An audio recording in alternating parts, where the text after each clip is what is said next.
احتمال حکم قتل را دیگر باره به کودکس جنایی قرغیزستان برگردانند. فعلا طبق قانون اساسی این کشور حکم اعدام منع است. وکیلان پارلمان پیشنهاد دارند که توسط رایپرسی عمومی حکم قتل را به قانون اضافه کنند. بیشتر وکیلان از تشبث دستگیری نمودند.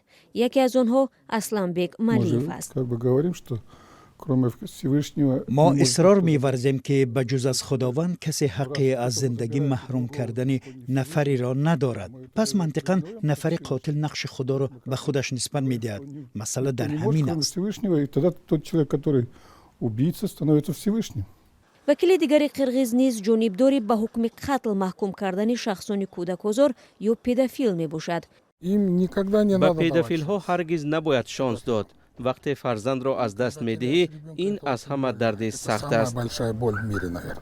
در همین حال مخالفان برقرار کردن حکم قتل دلیل‌های خود را پیش می‌آورند.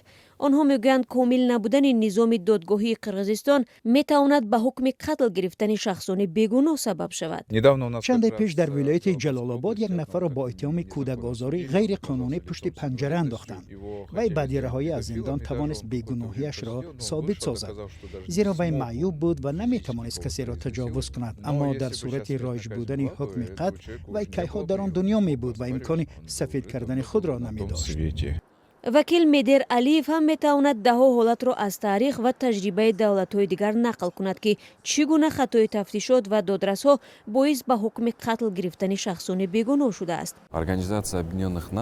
سال 1996 سازمان ملل متحد تحقیقات منصفانه گذرانید. آنها میزان جنایتکاری را در میان کشورها و ایالت‌هایی که در آنجا حکم قتل عمل می‌کند و هم در دولت‌هایی که استفاده نمی‌شود مقایسه نمودند. متاسفانه فرق زیاد نبود. یعنی جنایتکاران را وجود حکم قتل از کردارشون باز نمی‌دارد. حکم اعدام یا قتل در قرغیزستان عملاً تا سال 2007 در روی کاغذ وجود داشت.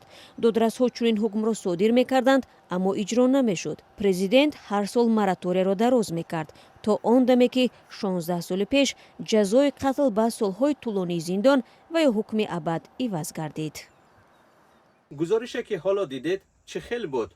معقول شد یا نشد؟ می‌خواهید که اولین شده گزارش‌های ما را بینید؟ پس این تگمه را پخش کنید و آبونه شوید. شما اولین بیننده خواهید شد.